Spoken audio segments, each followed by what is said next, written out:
Nous devrions être à la veille d'une conférence de l'ONU destinée à relancer l'option d'un État palestinien, au lieu de quoi nous voilà au beau milieu d'une guerre entre Israël et l'Iran que les diplomates ont mis des décennies à essayer d'empêcher.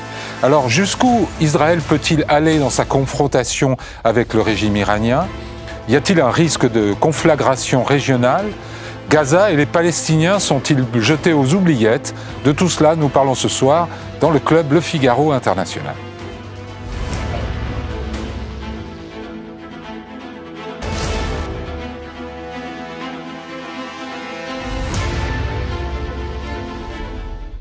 Agnolo, bonsoir. Vous êtes professeur émérite des universités, président de l'IREMO, l'Institut de recherche et d'études Méditerranée-Moyen-Orient, et directeur de la revue Confluence Méditerranée. Vous êtes l'auteur d'une vingtaine d'ouvrages sur les relations internationales, la Méditerranée, le Moyen-Orient. Et vous avez publié cette année avec Pierre Blanc un atlas des Palestiniens, itinéraire d'un peuple sans État, aux éditions Autrement. Clément Terme, bonsoir. Bonsoir. Vous êtes historien des relations internationales et spécialiste du monde iranien. Vous enseignez à l'Université Paul Valéry de Montpellier et à Sciences Po Paris. Vous avez notamment été chercheur à l'Institut français de recherche à Téhéran et membre de l'équipe Savoir nucléaire du CERI à Sciences Po. Vous êtes l'auteur d'une demi-douzaine de livres sur l'Iran. Et deux autres sont sur le point de paraître aux éditions Erol, Téhéran-Washington 1979-2025 et Idées reçues sur l'Iran. Rina Bassis, bonsoir. Bonsoir. Vous êtes la correspondante à Paris de la radio publique israélienne Cannes. Vous écrivez aussi pour le site Al Monitor et pour le Jérusalem Post, entre autres, après avoir eu une première carrière de diplomate au ministère israélien des Affaires étrangères. Et Jean-Marc Gonin, bonsoir. Bonsoir. Vous êtes rédacteur en chef et grand reporter au Figaro Magazine, où vous aviez posé, dès octobre 2024, l'une des questions qui nous intéresse ce soir, le régime des Mollahs peut-il survivre à une guerre avec Israël? Alors commençons peut-être par un état des lieux de cette guerre, tel que vous l'observez, peut-être, Clément Terme. Où en sont les Iraniens, où en sont les Israéliens, selon vous? Alors, les opérations militaires israéliennes touchent maintenant les 2/3 du territoire iranien, plus d'une vingtaine de provinces. Oui. Et donc, il y a une évolution aussi au niveau des cibles. Au début, on avait des cibles principalement le commandement militaire de la force aérospatiale des gardiens de la Révolution, donc les responsables des tirs de missiles sur Israël. Donc, c'est extrêmement ciblé. Oui. Également, le responsable des réseaux, de ce qu'on appelle l'axe de la résistance, donc le chef de la force. Dès le début, il y a eu les états-majors, oui, les chefs d'état-major. C'était au début, c'est-à-dire la menace telle que perçue par Israël sur le plan militaire conventionnel. En fait, ce et que vous pas la menace virtuelle qu'on évoque sans cesse, c'est-à-dire la question de la militarisation du programme nucléaire, qui sont un peu les éléments de langage qu'on entend dans les médias.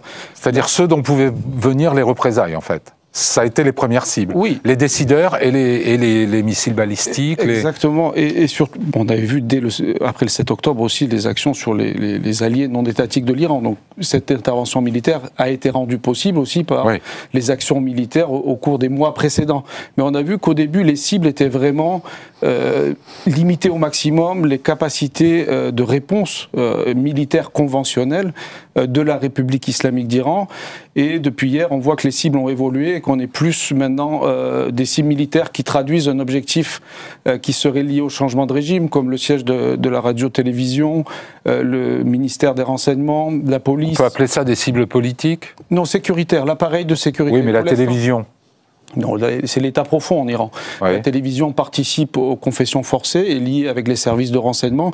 Et symboliquement, l'élimination du chef de service de renseignement des gardiens de la Révolution est très importante parce que c'est lui qui est en charge de la sécurité intérieure et qui est le responsable, qui chapeaute l'ensemble des services de renseignement iraniens qui sont plus d'une dizaine. Donc ce ciblage de l'appareil de sécurité montre que l'idée est désormais de déstabiliser le régime à l'intérieur de ses frontières. Ouais. Rina Bassis, qu'est-ce qu'on dit en Israël sur les objectifs militaires? Est-ce qu'ils sont atteints, en voie d'être atteints? Non, je suis d'accord avec cette analyse parce que l'objectif général déclaré par le gouvernement israélien, c'est éliminer en fait les menaces stratégiques sur Israël. Au-dessous, il y a deux, on peut dire, objectifs. D'abord, bien sûr, décapiter le plus possible le programme nucléaire iranien. Je crois que même en Israël, on accepte qu'on ne pourra peut-être pas l'éliminer complètement, mais l'éliminer le plus possible. Ça, c'est un objectif. Et la deuxième, c'est effectivement éliminer la menace immédiate. Donc là, on parle de tout cet appareil de missiles balistiques. Et on a vu d'abord qu'il y avait des frappes dès le début sur cet appareil, si c'est le dépôt de missiles, si c'est des lanceurs, de fabrication de missiles. Et on a vu aussi cette menace matérialisée. Mais cet objectif-là est plus facile à atteindre que le cœur du programme nucléaire. C'est-à-dire que c'est plus facile de détruire des stocks de missiles et des rampes de lancement que des infrastructures profondément enterrées. Oui, c'est plus facile, mais aussi c'est une menace qui est plus directe. Oui. Pour le programme nucléaire, je ne veux pas dire long terme, parce qu'on parle peut-être de semaines ou de mois ou d'un an. Mais là, la menace de missiles, on l'a vu, ça fait 5 jours qu'il y a des morts, qu'il y a des victimes en Israël. Jean-Paul Chagnolot, comment vous identifiez-vous les objectifs d'Israël dans cette guerre? C'est vraiment de détruire la menace nucléaire, le programme, ou c'est le changement des régimes plus... Je crois d'abord qu'il n'y a pas de distinction dans l'esprit, je suppose, des dirigeants israéliens de ce qui se passe en Iran, de ce qui se passe ailleurs. Je pense qu'ils ont une vue globale. Et moi, ce qui me frappe beaucoup, c'est qu'on a, au fond, comme vous l'avez évoqué tout à fait au début, on a pulvérisé tout ce qui pouvait être de l'ordre de la diplomatie. Si on prend la chronologie immédiate, c'est-à-dire il y a quelques jours, il y avait tout de même 2 processus. Un qui était... Avenir, New York, qui était une conférence importante sur la reconnaissance de l'État palestinien avec l'Arabie Saoudite. Et donc, il y avait quelque chose qui se passait. Et qui est reporté sine die. Qui est pulvérisé à ce jour. Et puis, par ailleurs, il y avait encore une étape de négociation à Oman entre Américains et Iraniens. J'ajoute à cela que quelques jours plus tôt, Netanyahou avait des difficultés majeures à l'intérieur même du pays, puisqu'il risquait, parce que les partis ultra-orthodoxes avaient décidé de faire pression, et on risquait une dissolution. Donc il y a là, chez Netanyahou... Vous allez jusqu'à penser que c'est une diversion politique de plus? Je ne veux pas faire un commentaire, parce que ça va emmener sur des polémiques pas possibles. Je vois simplement la coïncidence. J'ajouterais qu'en relations internationales, je ne crois pas aux coïncidences. Après, chacun peut avoir son opinion. Il y a quand même... le risque est tel, l'ampleur de l'opération couvre tellement de risques qu'on peut espérer, du moins, que ce ne soit pas seulement un calcul de politique intérieure. L'intervention dont nous parlons, elle était possible il y a quelques semaines, quelques mois. Elle a été préparée depuis très longtemps. On en parle depuis... je parle sous le contrôle de Clément. On en parle depuis quoi, 10 ans, 15 ans évidemment. Donc, Netanyahou a toujours eu cette menace depuis implicite. Depuis qu'il est au pouvoir en 2009 et avant dans l'opposition, il a toujours... C'était vraiment la mantra, quoi. Il y a 2 mantras depuis 15 ans. C'est intéressant de reprendre le long terme. Un, c'était il faut liquider la question palestinienne en faisant un accord avec les pays arabes, d'où les accords d'Abraham, par exemple, premier point. Et deuxième point, évidemment, à le moment venu, se débarrasser de toute menace venant de l'Iran, à commencer par le programme nucléaire, s'il va vers le militaire. Mais ça, c'est clair depuis très longtemps. Mais ça s'est passé juste la semaine dernière. Ça aurait pu se passer dans 15 jours ou 3 semaines. Et ce que je vois, c'est qu'une fois encore, les dimensions diplomatiques sont pulvérisées. Et à partir de là, on n'a plus aucune visibilité, car tout ce qui peut se passer aujourd'hui, dans les prochains jours, personne n'en sait rien, et ça peut conduire à des incertitudes terribles, quoi. Tout de même, Jean-Marc Gonin, l'enjeu dépasse la politique israélienne, franchement. Ah, de beaucoup. Et il y a quelqu'un qu'on n'a toujours pas, un acteur qu'on n'a toujours pas évoqué, ce sont les États-Unis. Il y a aussi on va beaucoup en parler. Je veux dire simplement dans les buts, si on parle des buts. Mais il faut peut-être rappeler à ce stade que la menace iranienne a toujours été considérée par Israël, par les Israéliens, quels que soient d'ailleurs les gouvernements, comme une menace très grave, sinon existentielle. Absolument, pour Netanyahou, c'est existentiel. Il a raison ou pas ? Écoutez, l'Iran a fait la démonstration de sa capacité de nuisance vis-à-vis d'Israël, et en plus avec les proxys qui entre-temps, tous ces alliés que la stratégie iranienne s'était dotée au Proche-Orient, ils ont été détruits les uns après les autres par Israël. C'est-à-dire le Hamas, le Hezbollah. C'était pas des chimères, ces gens-là se sont attaqués directement à Israël, ont été des ennemis jurés d'Israël, ont fait la guerre à Israël, par procuration souvent pour l'Iran, mais ils l'ont fait. Et c'était un grand dessein de Téhéran. En même temps, certains disent que tous les pays qui ont l'arme nucléaire, c'est pas pour l'utiliser. Même l'Inde et le Pakistan, qui sont ennemis et qui ont tous les deux l'arme nucléaire, ne l'utilisent pas. Rina Bassiste, est-ce que c'est une menace existentielle, objectivement, ou est-ce qu'il y a une dimension d'exagération, peut-être ? Je ne pense pas. Et là, je reviens un petit peu à ce que mon collègue a évoqué, la question des coïncidences. C'est possible que M. Netanyahu avait aussi des motivations personnelles ou politiques. Mais elles sont clairement secondaires pour vous. Mais oui. Il y a quand même 2 dates qui sont objectives. Oui. D'abord, il y a la fin des 60 jours ça, c'est le délai qu'avait laissé Trump aux Iraniens pour négocier un accord avec ses représentants. Et l'attaque est venue le 61e jour. Donc ça, ce n'est pas une coïncidence. Il y a une cause à effet, ça c'est une chose. Et la deuxième, bien sûr, c'est le rapport de l'Agence de l'énergie atomique. Ça, ce n'est pas Israël qui le dit. Oui. Ça, c'est l'ONU qui dit que l'Iran est la semaine dernière que l'Iran viole ses obligations de non-prolifération. Exactement. Et ça c'est très révélateur parce que ça fait des années que ça arrange à tout le monde d'être silencieux quand l'Iran dit mais nous on veut que le nucléaire civil, en fait on a de bonnes intentions, ouais. on est un pays pacifique. Or on sait très bien que depuis 1979 ils appellent à la destruction de l'État d'Israël et ils ont aussi passé à l'acte. On se souvient, d'abord, on sait en France, on se souvient par exemple en Argentine, c'est pas un pays pacifique, c'est un pays qui soutient la terreur, qui du coup, il y a un consensus en Israël, il faut le dire peut-être dès maintenant, il y a un consensus certainement pour soutenir ces opérations contre l'Iran. Disons, il n'y a pas un consensus 100% sur le fait est-ce qu'il y avait des motivations sécuritaires. Il y a des gens qui disent M. Netanyahu avait aussi peut-être des motivations personnelles. Est-ce que la méthode est remise en question?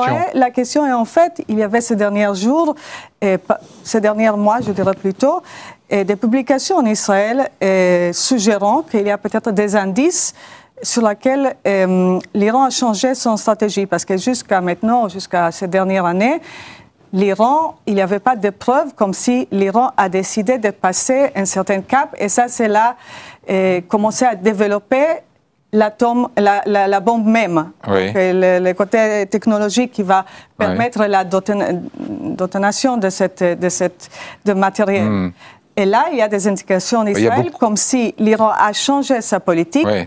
Et si ça s'avère vrai, là, il y aura 100% en Israël qui vont soutenir cette opération. De toute façon, la communauté internationale entière s'oppose à ce que l'Iran obtienne l'arme nucléaire, Clément Terme. Oui. Que ce soit les Russes, les Américains, les Européens, oui, mais de toute façon, les Chinois. L'Iran est un État du seuil depuis les années 70. Je veux dire, le même programme nucléaire dans les années 70, que ce soit la position d'Israël à l'époque, du Shah d'Iran.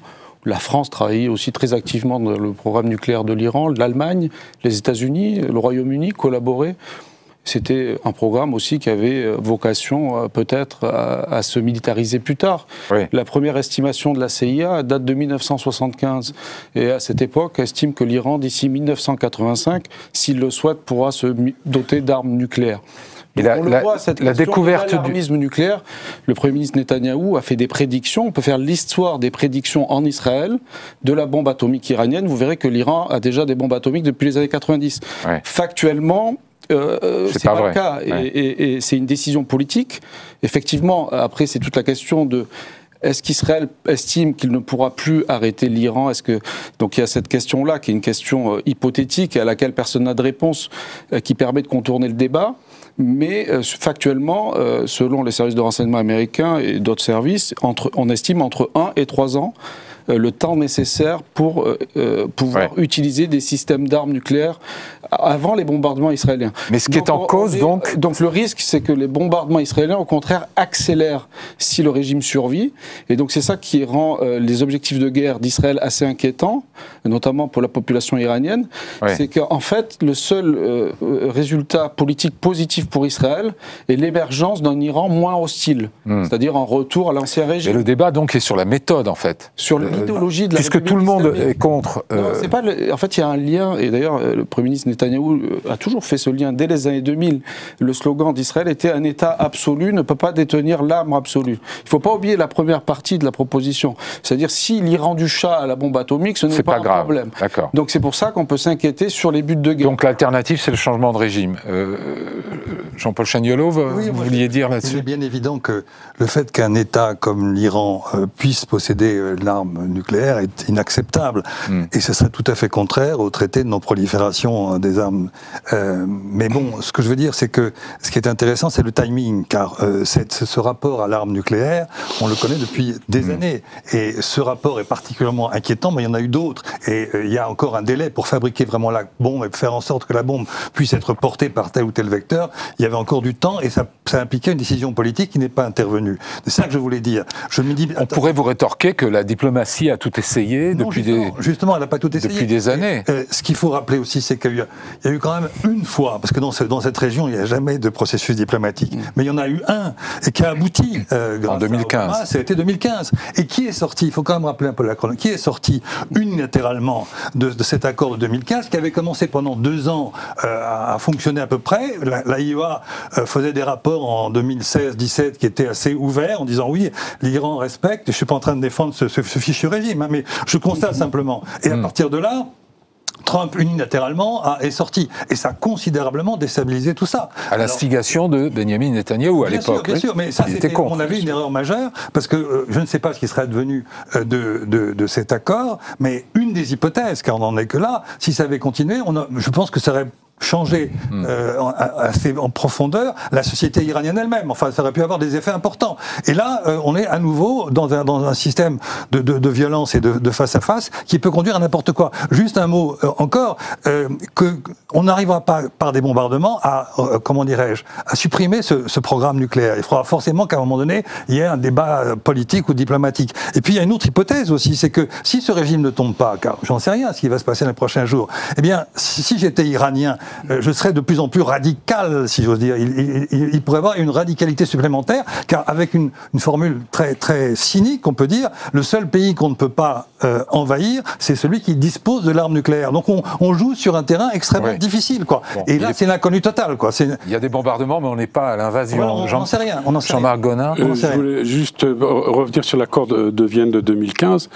Souvenons-nous quand même que la France était un des pays les plus fermes. Oui, les plus durs, oui. Fabius, à l'époque, disait qu'il faut absolument inclure les missiles balistiques dans cette affaire. Et c'est Obama, à l'époque, qui voulait un accord précipité, qui a dit on s'en fout, on continue, on le prend tel qu'il est. Donc il y avait quand même déjà, à l'époque, une certaine imperfection sur cet accord qui permettait aux Iraniens de travailler aussi sur le vecteur possible pour lancer. Mais les revendications françaises ont été en partie entendues, car ça a été quand même durci. Rina Bassis. Oui, je suis tout à fait d'accord. Justement, quand on parle avec les responsables israéliens de l'époque, ils disent tous c'est la France qui nous a représentés, qui a représenté en fait les intérêts israéliens jusqu'à un certain moment dans ces négociations de 2015. Mais là, on est dans une situation où les négociations, les Européens sont exclus.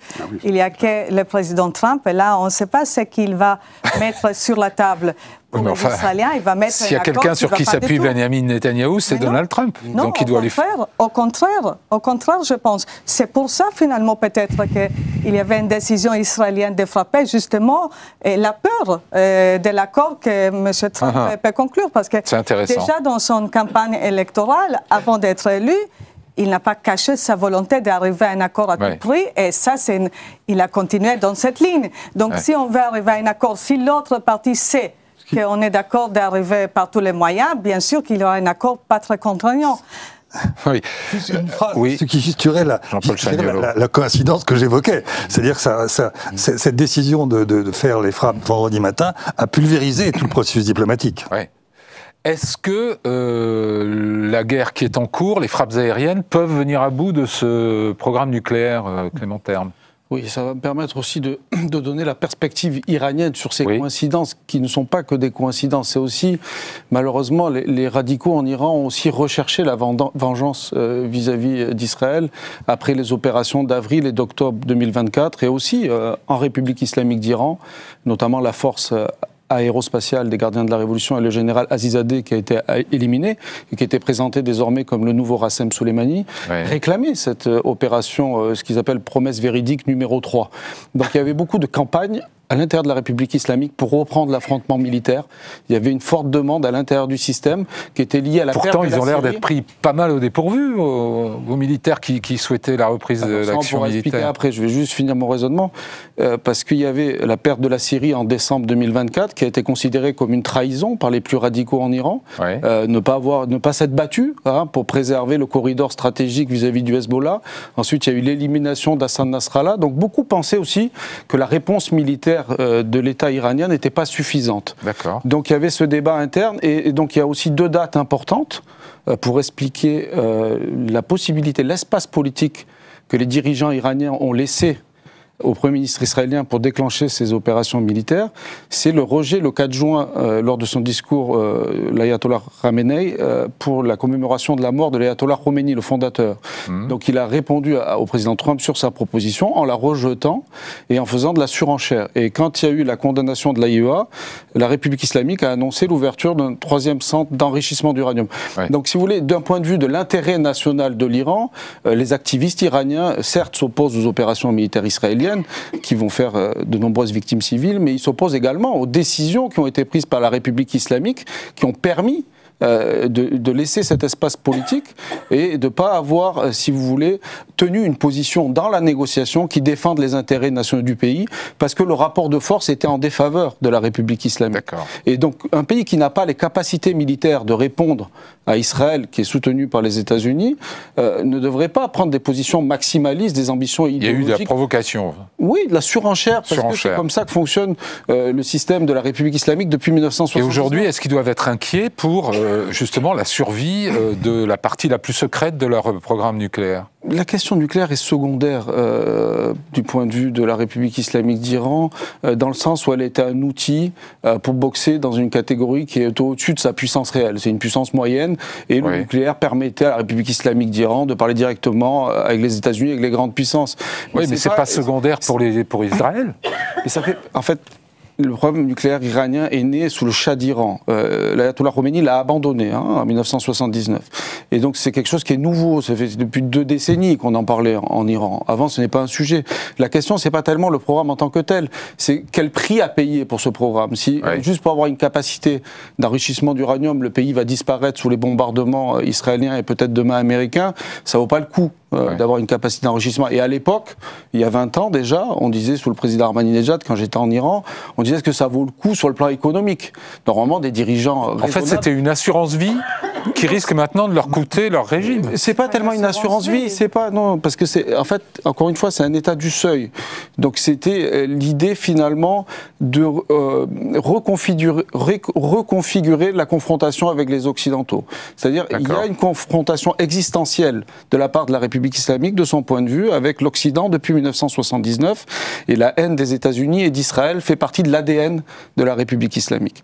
Et le nucléaire était un moyen de redonner vie en dénonçant aussi par un tiers-mondisme nucléaire.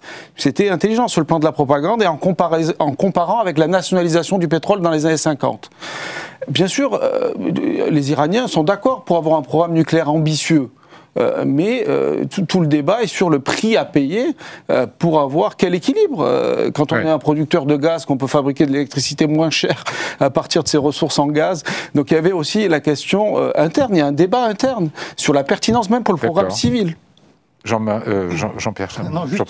C'est que moi, ce qui me frappe dans ce que vient de dire Clément Terme, c'est que pendant toute cette ambiguïté stratégique, finalement, l'Iran n'a jamais décidé de sortir du TNP.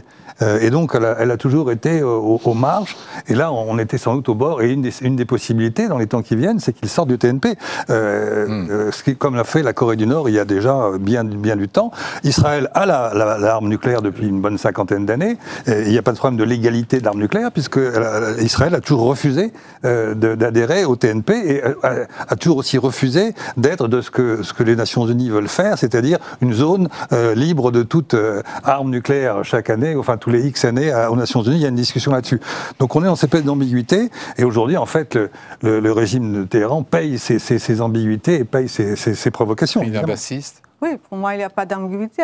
Je veux dire, depuis 1979, il y a une politique du régime d'Ayatollah, et ça c'est d'anéantir Israël. Ça c'est sans ambiguïté. Ils ont le programme nucléaire, ils ont le programme des missiles. Maintenant, ils utilisent ce programme des missiles. Ça ne veut pas dire que c'était 100% justifié peut-être maintenant, mais à un certain moment, d'abord être membre du traité, c'est juste une façon de se cacher, de s'acheter un petit peu de légitimité qui n'existait pas.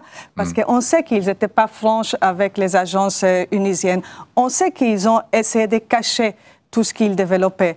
Donc, pour moi, cet argument qu'ils sont membres, et ça, très bien, ça va protéger le monde, ça ne marche pas. Est-ce qu'aujourd'hui, de mettre une cible sur le guide suprême, l'ayatollah Khamenei, comme l'a fait Benjamin Netanyahou hier encore sur une télévision américaine, est-ce que c'est légitime? Est-ce que c'est stratégiquement pertinent? Jean-Marc Gonat. Ça qualifie les intentions d'Israël quand même, parce que là, on n'est plus dans diminuer le risque nucléaire. Là, on est, puisque Trump a dit j'ai dissuadé Netanyahou. Jusqu'à maintenant. Oui, il l'a dit ouvertement. Alors pour une fois, peut-être Trump a dit la vérité.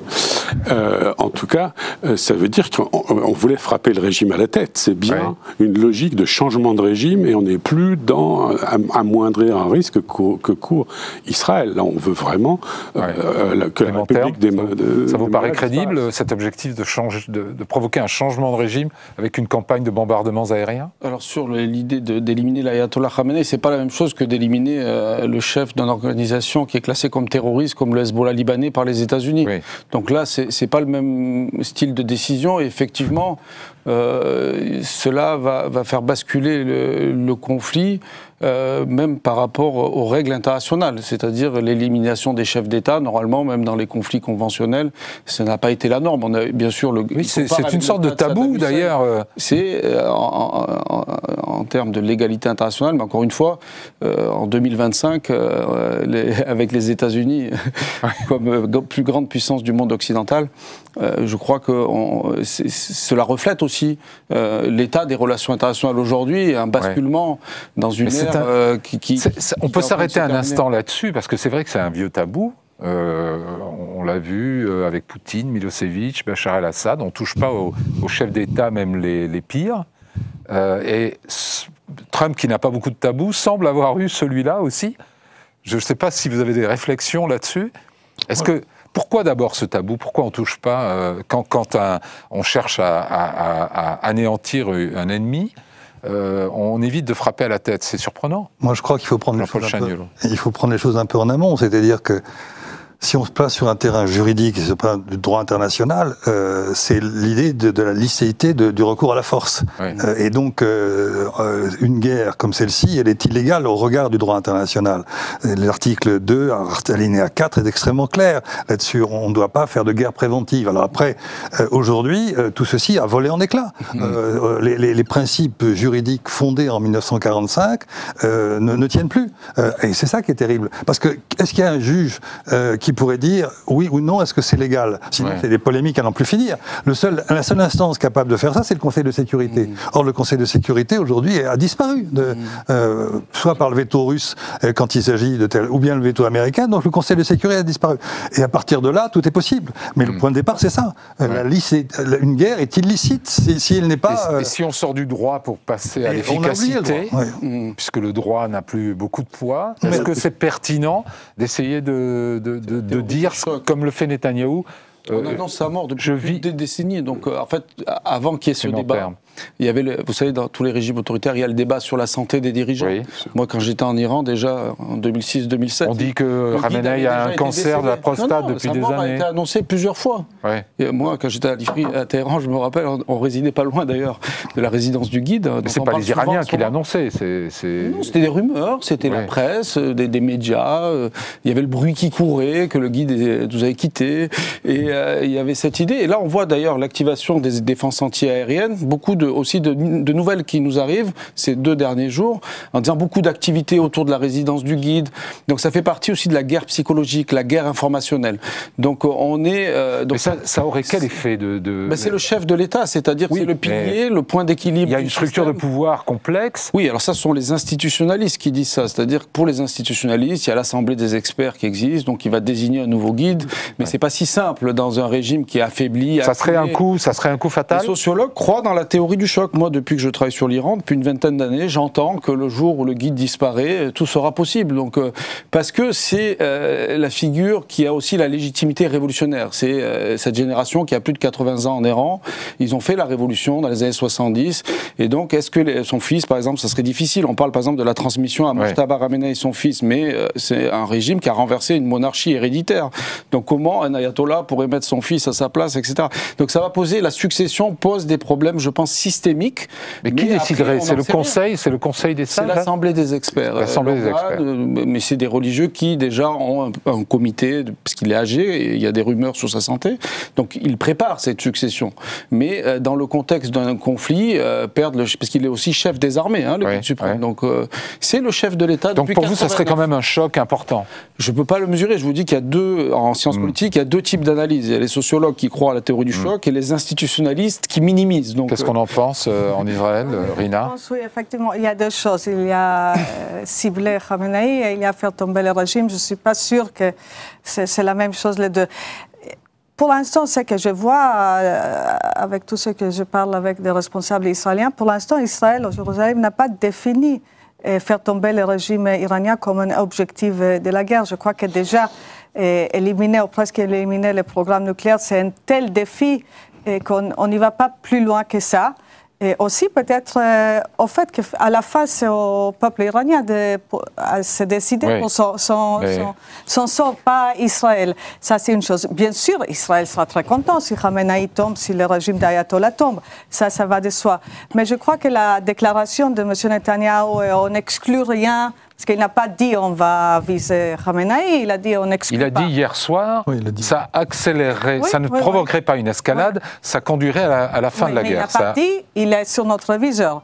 Et je crois que c'est fait exprès de ne pas dire ça pour laisser les choses un peu ambiguës là.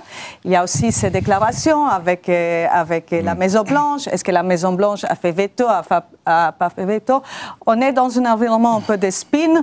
Oui, et on est, il faut le dire, au milieu de choses très volatiles, puisque Trump dit qu'il va se passer quelque chose de very big.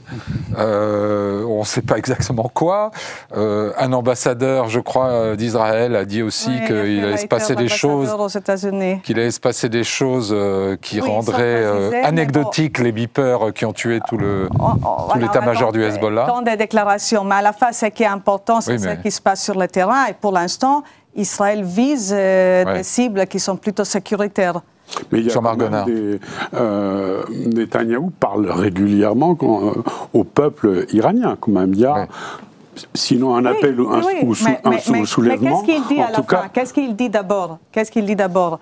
D'abord, nous serons vos amis quand... On ne fait pas la guerre à vous. C'est ça le message en fait qu'il veut. Et nous serons vos amis quand vous serez débarrassés de ce régime dictatorial, car... le régime n'est pas le plus... On peut être amis même quand vous avez un régime dictatorial. C'est juste on est ennemis avec le régime. C'est pas la première fois qu'un belligérant dit on ne fait pas la guerre au peuple, on fait la guerre à vos dirigeants. C'est mieux de le dire que ne pas le dire, je pense. Certes, ça n'engage pas à grand-chose. Oui, il y a une entente officielle, publique, entre le prince héritier Reza Pahlavi, donc de l'ancien régime, et le gouvernement israélien. Donc ils ont un appui. Ils aimeraient une restauration. Je ne sais pas si c'est possible d'avoir des restaurations. La France est un exemple qui Reza Pahlavi vit aux États-Unis. Oui, bien sûr. Il représente, si vous voulez, une certaine idée de l'Iran. Il a des partisans, mais c'est plutôt son nom qui est connu. C'est-à-dire que cette question qui est toujours posée, quelle alternative à la République islamique? C'est pas sous les bombardements que va naître la démocratie. Donc il faut d'abord que le régime s'effondre, qu'un espace politique se libère et que puisse s'exprimer la société civile iranienne palestinienne, et cette évolution sociale se traduira par un projet politique positif, mais c'est pas la guerre qui va amener ça. Donc je pense qu'en Iran, il y a une majorité de la population qui soutient le changement de régime, mais pas ce changement de régime-là, un changement de régime pacifique.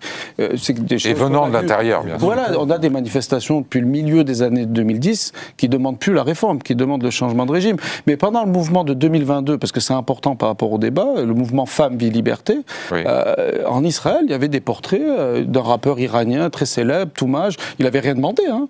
Donc il y a une instrumentalisation aussi politique de la contestation populaire chez l'autre, comme l'Iran de la République islamique instrumentalise la cause palestinienne pour diviser son opposition, pour réprimer à l'intérieur. Et donc on voit que les États vont instrumentaliser les mouvements sociaux pour des objectifs géopolitiques. Et c'est pas nouveau, mais dans le conflit israélo-iranien, c'est quelque chose qui est présent depuis maintenant au moins 2 décennies. Les Européens, les Occidentaux mettent en garde contre un risque d'escalade. Est-ce qu'il y a vraiment un risque d'escalade, de conflagration régionale, quand on sait que finalement l'Iran a très peu d'alliés, même peut-être la Russie, mais la Russie a d'autres chats à fouetter? Je crois qu'il y a, Jean-Paul Chagnollaud, il n'y a pas de risque d'embrasement régional. Il est clair que l'Iran est complètement isolé, que les États du Golfe n'ont vraiment pas intérêt à s'impliquer. Alors ils pourraient l'être par les Iraniens, mais je crois qu'ils n'ont aucun intérêt à le faire. Quant aux autres États dans le monde arabe, il n'existe plus. Le Liban, l'Irak, la Syrie. Donc je vois pas un embrasement régional. Les Turcs ne vont pas se mêler de ça. Bon voilà, donc je crois que la seule crainte qu'on peut avoir, à mon avis, c'est la position de Trump. Qu'est-ce qu'il va choisir? Car c'est lui qui a quelque part une des clés importantes. S'il choisit d'aller très loin et de s'impliquer, alors là, ça peut donner par réactivité des choses très graves venant d'Iran. Donc c'est ça, mais sinon régionalement, je ne vois pas en quoi ça pourrait s'embraser, sauf s'il y a justement cette décision américaine de s'impliquer. Alors là, tout est possible. Mais une implication de Trump, elle est nécessaire. Les Israéliens n'ont pas la bombe qui permet de détruire les bunkers nucléaires. À Fordo, vous voulez dire? Oui, à Fordo, par exemple, qui n'a même pas été visé pour l'instant parce que c'est enterré. Il était visé un petit peu, mais il n'y avait pas de dégâts pour l'instant, pas de dégâts à conséquence. Après, en gros, ce qu'attend Netanyahou aujourd'hui, c'est que Trump lui dise « Ok, on va finir le travail et on va mettre cette bombe GBU 57 ». 13 tonnes, bombe à souffle. Il laisse Israël faire, c'est possible aussi qu'il donne la bombe. On dit même que les Israéliens n'ont pas les avions nécessaires pour transporter cette... Bon, c'est difficile à dire, j'attends tellement des experts que tout le monde sait tout, je suis... Mais alors, les experts que vous écoutez et que vous entendez, ils vous disent, oui, on a quand même besoin d'un coup de main des Américains ou pas? Pour finir le boulot, entre guillemets. Non, mais je crois qu'Israël, déjà, il y a les sentiments d'Israël, on ne peut pas finir tous les boulots. Donc, ce n'est pas l'objectif à la fin, parce que l'objectif, c'est quelque chose de réel. Ce qu'ils me disent, les responsables israéliens, c'est qu'on n'aurait pas lancé cette opération avec les objectifs qu'on a fixés, sans être sûr qu'on y arrive.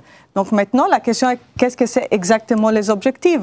Si au début, on sait qu'on n'arrivera pas à détruire Fordo, c'est peut-être pas l'objectif.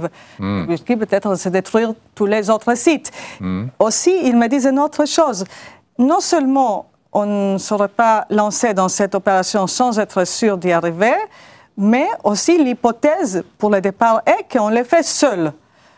Donc, dès qu'il y avait cette décision qui était prise pour se lancer, c'était sur l'hypothèse qu'il n'y aura pas une aide américaine. En tout cas, il n'y aura pas des avions américains qui vont aller détruire... Donc ce que vous nous dites, en fait, c'est que les objectifs ont été ajustés aux capacités israéliennes et au caractère... il y en a assez de cibles, on les voit. Oui. Bon, en tout cas, il y a un effet déjà, s'il n'y a pas de conflagration régionale, il y a quand même eu un retournement d'une partie de l'opinion internationale, en particulier les Européens, là, qui se sont tous rangés derrière le droit d'Israël à se défendre. On en vient à mon dernier point, les Palestiniens dans tout ça, c'est Jean-Paul Chagnollaud.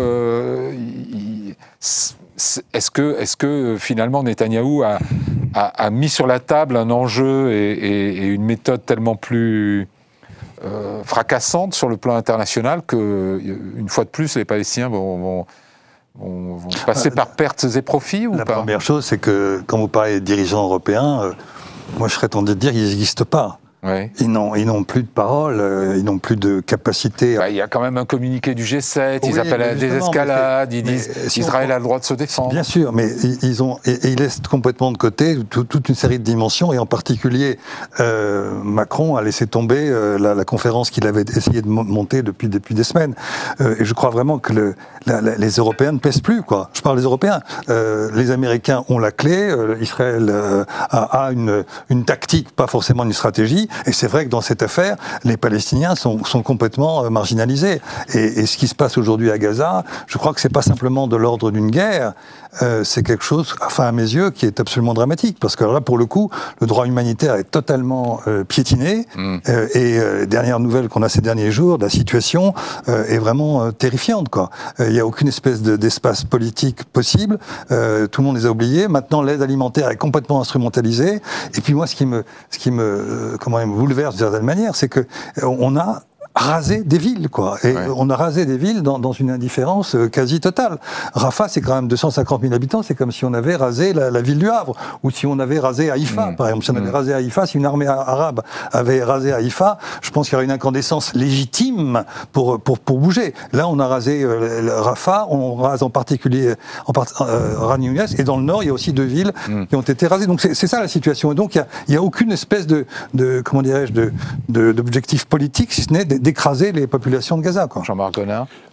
Pour reprendre votre argument, il a réussi à faire basculer les choses, Netanyahou, avec cette opération iranienne, quel qu'en soit le calendrier. Mais observons les Européens ces dernières semaines. Même l'Allemagne, le nouveau chancelier Merz, avait sermonné Israël, ce qui est, depuis la création de la République fédérale, une chose qu'on n'avait jamais vue. Il avait dit aux Israéliens, attention, on ne sera plus vos amis si vous continuez à agir ainsi. Mais la phrase suivante, c'était il faut donc qu'on discute encore plus avec Israël. Il n'était pas à rompre les ponts. D'accord, mais les Allemands, quand ils parlent d'Israël, c'est vraiment la balance d'apothicaire. Et là, tout d'un coup, il y a une phrase que jamais aucun chancelier n'avait prononcée. Bon, et regardez ce qui s'est passé à Banff maintenant. Les Européens mettent en avant le droit d'Israël à se défendre, à sa sécurité, Macron, tout le monde, alors qu'il y avait un consensus européen qui était en train de se développer autour de Gaza, comme disait Jean-Paul Chagnulot, en disant c'est plus acceptable. Et là, tout d'un coup, les choses ont changé, les mouches ont changé d'âne. Rina Bassiste, en Israël, il y avait un débat sur la poursuite de la guerre à Gaza. Il y a un débat. Oui, mais il est quand même passé un peu au second plan maintenant, parce que non, je pense pas. La population subit des tirs de représailles iraniens, globalement soutient les opérations militaires en Iran. C'est pas la priorité des gens qui se lèvent le matin de savoir ce qui se passe à Gaza. C'est aussi un des points marqués, entre guillemets, par Netanyahou. Non, je ne dirais pas ça, parce que la question des otages est toujours sur la table. Donc c'est encore une question extrêmement épineuse. Et je crois que ce n'est pas par hasard que ces derniers jours, il y a toutes sortes de communiqués des responsables israéliens. Bon, on ne sait pas la crédibilité, mais quand même, qu'Israël est en train de mettre une nouvelle proposition sur la table, qu'il y a même le bureau de M. Netanyahou a dit il y a 2 jours qu'ils sont en train de décider s'ils vont ou pas envoyer une délégation une nouvelle fois à Qatar pour poursuivre les négociations. Mais il est question du 15 août. Donc il y a... Non, il y a 2 jours. Oui, mais... Donc la question est... La proposition, mais je crois, Oman et le Qatar, de reprendre les discussions sur une trêve à Gaza la semaine prochaine, a été acceptée par Netanyahou en disant « Ok, mais à partir du 15 août. » Oui, mais... C'est quand même dans 2 mois, il va se passer pas mal de choses. Non, je suis d'accord, mais vous avez demandé sur la société israélienne si le débat existe encore. Donc là, je pense que cette déchirure, elle est toujours là, pas disparue. À cause de ce qui se passait en Iran, on est très conscient de ce qui se passait. Et vous ne pensez pas que ça allège un peu la pression sur Netanyahou? Je ne pense pas que ça allège, c'est tellement encore présent et c'est jusqu'à côté. Ça ne peut pas alléger, non. Il y a maintenant, au lieu d'un sujet qui pèse sur les Israéliens, il y en a 2. Et on sait, et on voit aussi, qu'est-ce que ça a fait cette opération contre l'Iran ces derniers jours. Il y a encore la mobilisation des dizaines de milliers de personnes. Où est-ce qu'ils sont envoyés, ces milliers de personnes? Ils sont envoyés sur toutes les frontières, comme c'était fait après le 7 octobre. Donc la fragilité d'Israël, c'est toujours là. La question de Gaza, c'est toujours là. Moi, je pense non, c'est juste que c'est plus difficile qu'avant. C'est pas qu'il y a un sujet qui est écarté. Oui. La pression internationale va s'alléger quand même, parce que il y avait je vais vous dire quelque chose, parce que je crois que personne ne soupçonne Emmanuel Macron d'être l'ami de M. Netanyahou, de les soutenir sur sa politique à Gaza. Personne. Il a fait savoir ça extrêmement clairement ces derniers mois. Et pourtant, il s'est arrangé à côté d'Israël au sujet de l'Iran. Pour moi, c'est pas parce qu'il a oublié la question de Gaza, c'est parce qu'il y a un consensus en Europe que les dangers de l'Iran, c'est vraiment Israël est en face à une menace existentielle. Et je crois qu'en Europe, on fait la part des choses. Mais ce que je voulais dire, c'est qu'il y avait des éditorialistes qui disaient attention, on est en train de devenir un État paria. On disait ça il y a 10 jours en Israël. Que ça n'a pas disparu, ça. Oui, enfin, c'est peut-être passé un peu au second plan. La question palestinienne qui a été instrumentalisée par les Iraniens, hein, ils ont... La République islamique. Par la République islamique. C'est bien tout le drame de l'Iran aujourd'hui, c'est-à-dire que... Mais on s'en soucie vraiment en Iran ou pas ? Pas du tout. L'opinion publique n'est pas intéressée par cette question parce qu'elle a été trop utilisée. Ça fait partie des axes de la propagande qui sont éculés, si vous voulez. Il y a eu tellement de propagande... Et si vous voulez, cette stratégie, depuis 1979, est allée à l'encontre, finalement, de la tradition et de l'ancrage du pays dans le monde indien, finalement. Ouais. L'Iran est tourné vers l'Inde, c'est pas un pays arabe. Donc, il y a... Ils insistent beaucoup là-dessus. Et aucun Iranien, si vous voulez, classe moyenne, classe éduquée... Mais comment le régime a-t-il pu exploiter cette... C'est un régime théocratique qui s'inspire de l'idéologie des frères musulmans. Et l'ayatollah Khomeini a instauré un système politique qui utilise une idéologie extrêmement datée. Ouais. C'est pour ça que c'est une gérontocratie également. Ouais. Ce sont des personnes âgées qui dirigent l'Iran. Parce qu'en gros, ce que vous nous dites, c'est qu'ils utilisent un argument qui n'a pas de poids auprès de l'opinion pour diaboliser un ennemi, Israël, en l'occurrence. C'est le complexe obsidional de la République islamique, ce qu'on a discuté dans ce fameux article. On utilise la pression externe pour réprimer à l'intérieur. Et donc, le problème de ce qui s'est passé, c'est pour ça qu'il n'y a pas que des coïncidences. Il y a aussi le caractère, ce qu'on appelle une prophétie autoréalisatrice. Oui. À force de désigner un ennemi, cet ennemi a fini par pouvoir attaquer parce que les conditions étaient réunies et l'administration Trump proposer cet espace. Et c'est pour ça qu'il y a quand même... donc il y a, si vous voulez, une méfiance de l'opinion publique et qui considère que finalement, le régime est responsable de la guerre aussi, d'une certaine mesure, même si c'est Israël qui a attaqué. C'est le timing, on n'en a pas parlé tout à l'heure, mais c'est simplement parce qu'il y avait une réunion le dimanche qui était prévue et Israël a attaqué avant la réunion. Et c'est pour ça qu'il y avait cette réunion, notamment des commandants de la force aérospatiale et des gardiens de la Révolution. Et ça a été l'effet de surprise. Mais l'annonce, la possibilité d'une guerre avec Israël était déjà là en 2008, quand moi-même j'étais en Iran. Les batteries antimissiles étaient disposées sur les toits à Téhéran. Donc c'est une menace militaire qui n'est pas nouvelle, qui pèse sur le pays. Et la question, du point de vue de l'opinion publique, c'est comment on va gérer cette menace militaire et est-ce qu'on continue à dénoncer est-ce que c'est la question de l'Iran, la question de la Palestine. Donc ça c'est un débat qui a, non pas qu'il n'y a pas de solidarité vis-à-vis des victimes palestiniennes, au contraire, il y a beaucoup d'empathie et de solidarité parce que il y a une souffrance palestinienne qui touche les citoyens iraniens. La question c'est pas celle-là, c'est est-ce que cela doit être une priorité de la politique étrangère d'un pays comme l'Iran. Et donc ce débat-là, malheureusement, les préférences de l'opinion publique n'ont pas été entendues par le régime et le régime s'est enfermé dans son idéologie parce que c'était une marque de reconnaissance entre eux et c'est aussi parce qu'ils ont construit ce réseau transnational parce que la force idéologique des gardiens de la Révolution ne défend pas les intérêts du pays. Alors, justement, aujourd'hui, l'idéologie de l'ayatollah Khomeini qui date des années 60-70. Justement, aujourd'hui, le fait que, bon, il y a une guerre qui a démarré il y a une semaine ou presque, il n'y a pas eu un missile tiré par le Hezbollah depuis le Liban.